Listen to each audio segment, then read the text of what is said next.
Class 12, Political Science, Chapter 2, End of Bipolarity.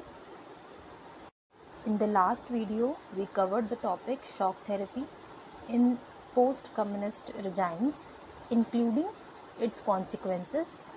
In this video, we'll complete the topic tensions and the conflicts. You can find this topic at page number 26 and at page number 27 of your NCERT book. Before switching towards our notes, let us first understand that what is the topic and what kind of situation the topic is talking about.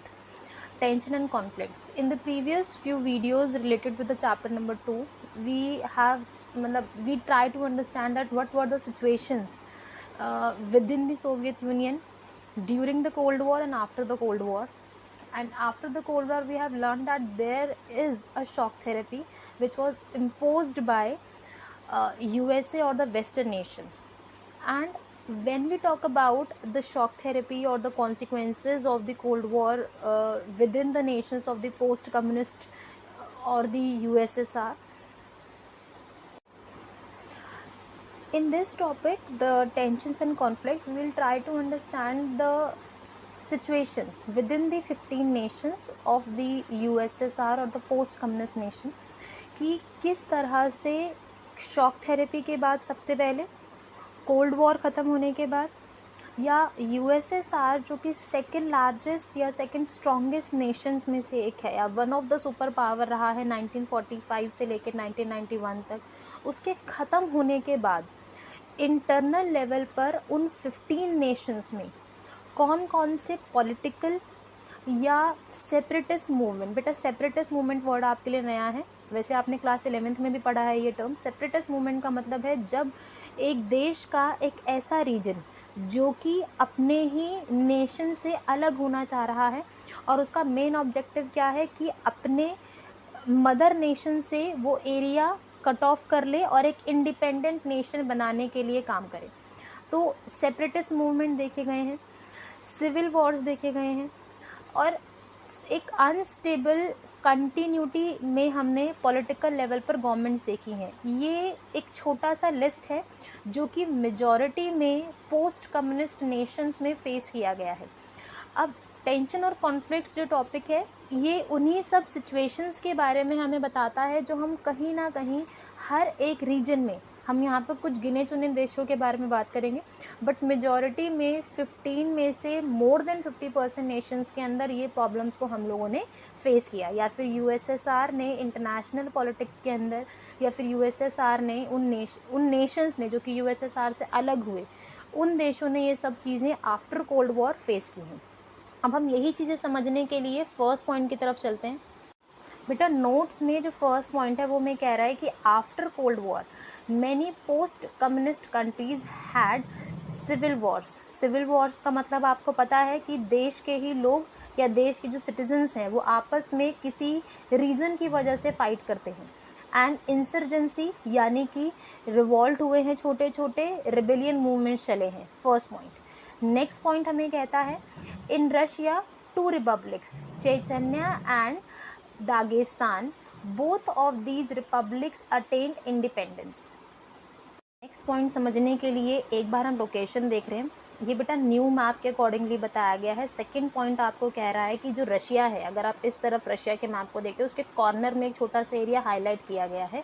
Second point हमें ये कह रहा है कि cold war जब ख़त्म हुआ, cold war ख़त्म होने के बाद रशिया के ही 2 रीजन्स, एक आपका चेचन्या है, दूसरा है दागेस्तान, ये दोनों ही रीजन्स में सेपरेटिस्ट मूवमेंट होने स्टार्ट हुए और दोनों ही रीजन्स ने रशिया से अलग होकर इंडिपेंडेंट नेशंस बनाने की डिमांड की। और एट प्रेजेंट इन दोनों का जो सेपरेटिस्ट मूवमेंट है वो सक्सेसफुल रहा और दोनों ही रीजन्स ने इंडिपेंडेंट नेशन का आइडेंटिटी अचीव किया।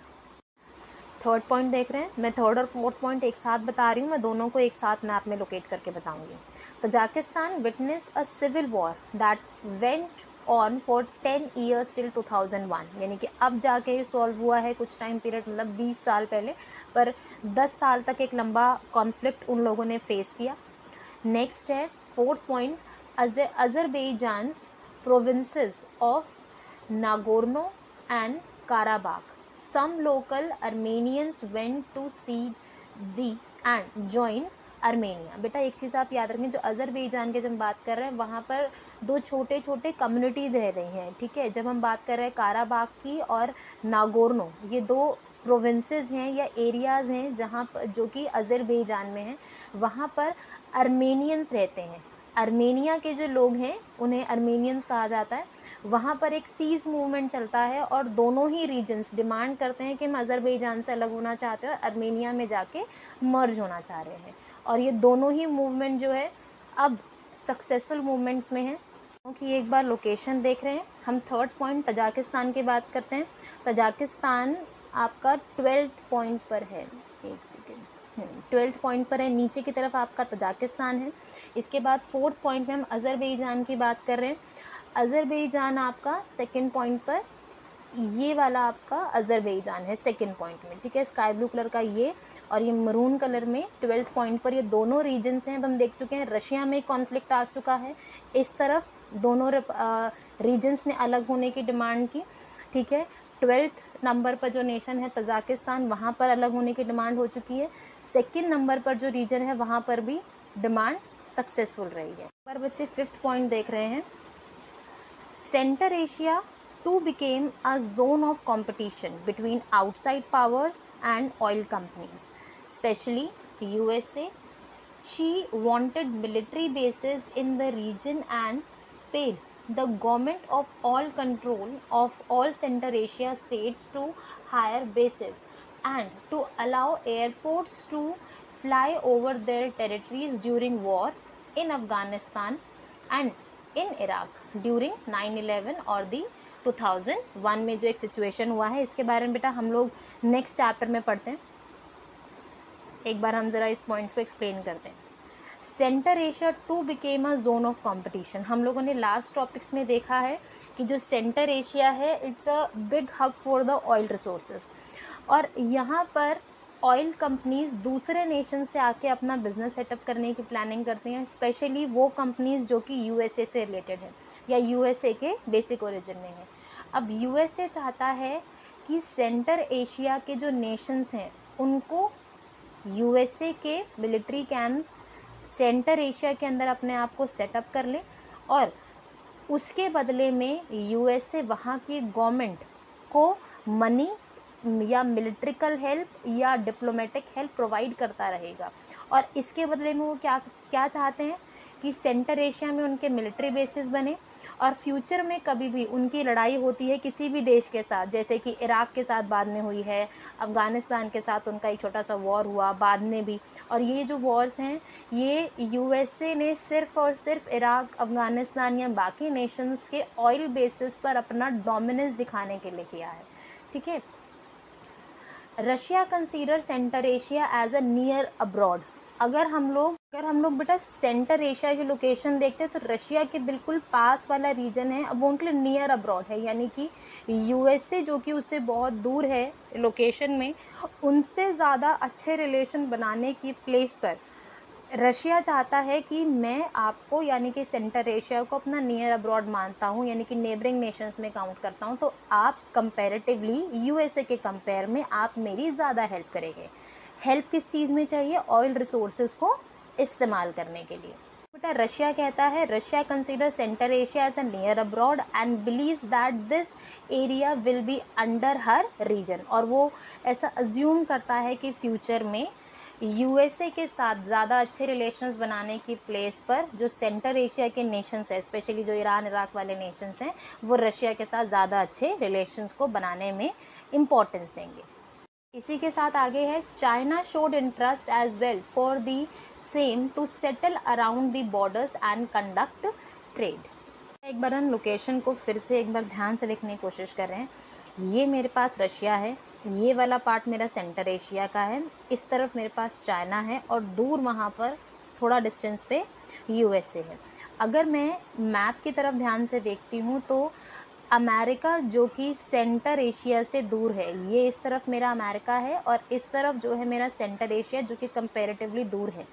रशिया कहता है कि ये मेरा नियर अब्रॉड है, इसलिए वो एक इच्छा रखता है कि सेंट्रल एशिया के नेशंस उसके साथ एक अच्छे रिलेशंस बनाएंगे। और उसी के प्लेस पर हम लोग पहले भी पढ़ चुके हैं कि चाइना का पॉलिसी कुछ इस तरह से है कि वो हमेशा से चाहता है कि चाइना भी इकोनॉमिकल डेवलपमेंट रखे, और उसके लिए अगर उसे यूएसए के साथ रिलेशंस अच्छे बनाने पड़ते हैं तो उसने यूएसए के साथ भी बनाए हैं, रशिया के साथ भी अच्छे रिलेशंस बनाए हैं, दोनों के साथ उसने डिप्लोमेटिक रिलेशंस को प्ले किया है। अब चाइना के साथ साथ या चाइना ने इंटरेस्ट शो किया है सेंटर एशिया की तरफ, और वो ये कहता है कि हम दोनों भी पड़ोसी जैसे ही देश हैं, आप लोग मेरी भी ऑयल रिसोर्सेज के प्लेस या ऑयल रिसोर्सेज के नाम पर आप मेरी हेल्प करेंगे। पॉइंट नंबर बेटा एक बार 6 देखेंगे। ईस्टर्न यूरोप जो कि पास्ट में यूएसएसआर की अलायंसेस का पार्ट रहा है, in Eastern Europe peaceful split in Czechoslovakia between Czechs and the Slovaks. अब ये चेकोस्लोवाकिया एक इंडिपेंडेंट नेशन है, मैं एक बार आपको मैप में लोकेशन दिखा रही हूँ, उससे आपको आइडिया हो जाएगा। जर्मनी के हम लोगों ने देखा था कि eastern Germany western Germany division हुआ, तो ईस्टर्न जर्मनी के इस तरफ वाला जो नेशंस, आपने नेम्स पढ़े हैं, हम लोगों ने पहले भी देखे हैं, ये सारे के सारे किसके हैं, ये सारे के सारे नेशंस आपके ईस्टर्न यूरोप के या फिर यूएसएसआर के अलायंसेस का पार्ट है। ये चेकोस्लोवाकिया एक पूरा का पूरा नेशन है। अब इसका जो डिवीजन हुआ, पीसफुल डिवीजन हुआ, और चेक रिपब्लिक और स्लोवाकिया दो इंडिपेंडेंट नेशंस में ये डिवीजन सक्सेसफुल हुआ। पॉइंट नंबर 7 को समझने से पहले मैं आपके सामने कुछ नेशंस की लोकेशंस को एक्सप्लेन कर रही हूँ। पहला है, जैसे कि हम लोग बल्कान रिपब्लिक ऑफ यूगोस्लाविया की बात करते हैं, हम डिवीजन से पहले का मैप देख रहे हैं। ये पूरा का पूरा जो रीजन है ये बल्कान रिपब्लिक ऑफ यूगोस्लाविया है, जिसे बाद में एक छोटे छोटे कॉन्फ्लिक्ट्स हुए हैं और वो कुछ पार्ट्स में डिवाइड हुआ है। The first one is like Croatia की हम बात करते हैं, ठीक है। इसके बाद आपके पास स्लोवेनिया है इधर की तरफ, then Bosnia, here it is, and next is Herzegovina. ये बेटा इसी के नीचे एक छोटा सा लोकेशन है, और कुछ एथनिक ग्रुप्स हैं जिनका बाद में डिवीज़न होता है। और इस प्रॉब्लम को रिजॉल्व करने के लिए नाटो जो नॉर्थ अटलांटिक ट्रीटी ऑर्गेनाइजेशन है वो इंटरवीन करता है। कुछ मिलिट्रिकल अटैक्स किए जाते हैं, यानी कि बॉम्बिंग होती है, और उस पूरे इंटरवेंशन के बाद यूएसए की हेल्प से इस पूरे के पूरे बल्कान रिपब्लिक के अंदर पीस डेवलप करने के लिए काम किया जाता है। ये बेटा जो नेशन है ये हंगरी के नीचे की तरफ है, ठीक है। पर पॉइंट 7 देख रहे हैं फिर से। Conflicts took place in the Balkan republics of the Yugoslavia. It broke apart with सर्वल provinces, छोटे छोटे पार्ट्स में डिवाइड हुए हैं। लाइक क्रोएशिया की जब हम लोग बात करते हैं, स्लोवेनिया है, बोस्निया है, Herzegovina declare independence. And ethnic Serbs हैं बेटा कुछ जो कि अपोज करती हैं दूसरे नेशन से आए हुए ग्रुप्स को, और वहाँ पर एक मतलब कह सकते हैं ना कि इंटरनल कॉन्फ्लिक्ट बहुत ज़्यादा है, मैसेकेर है, ठीक है। फिर after that NATO intervention and the bombing over the Yugoslavia following the inter ethnic civil war, और मतलब इंटर एथनिक सिविल वॉर होते हैं, उसके बाद नाटो का इंटरवेंशन है, बॉम्बिंग की जाती है, और उसके बाद इस प्रॉब्लम को सॉल्व किया जाता है। तक जो हम लोगों ने 7 पॉइंट्स देखे हैं, इससे हमें ये समझ में आता है कि कोल्ड वॉर ख़त्म होने के बाद या फिर जब यूएसएसआर डिसइंटीग्रेट हो जाता है, या हम लोग जब ये कह रहे हैं कि यूएसए का जो डोमिनेंस है, जैसे कि हम लोगों ने 7th पॉइंट में भी देखा किस तरीके से यूगोस्लाविया के एक बड़े रीजन को छोटे छोटे प्रोविंसेस में डिवाइड करने में यूगोस्लाविया की वो हेल्प कर रहे हैं। और इसके अलावा इट प्रूव्स दैट कि सिविल कॉन्फ्लिक्ट बहुत ज़्यादा होते हैं। एक तो नेशंस पहले ही यूएसएसआर से अलग हो गए हैं, रशिया के साथ रहकर काम करने को तैयार नहीं है कुछ रीजन्स, और कुछ देशों के अंदर कुछ ऐसे एरियाज़ या रीजन्स या फिर कुछ ऐसे एथनिक ग्रुप्स हैं जो कि अपने नेशन या जो अपनी सेंट्रल गवर्नमेंट है, जैसे कि हम लोग यूगोस्लाविया की अब हम लोगों ने बात की, इससे पहले हम लोग चेकोस्लोवाकिया की बात कर चुके हैं, रशिया के अंदर भी कुछ ऐसे रीजन्स थे जो कि हम लोगों ने फर्स्ट पॉइंट में देखा।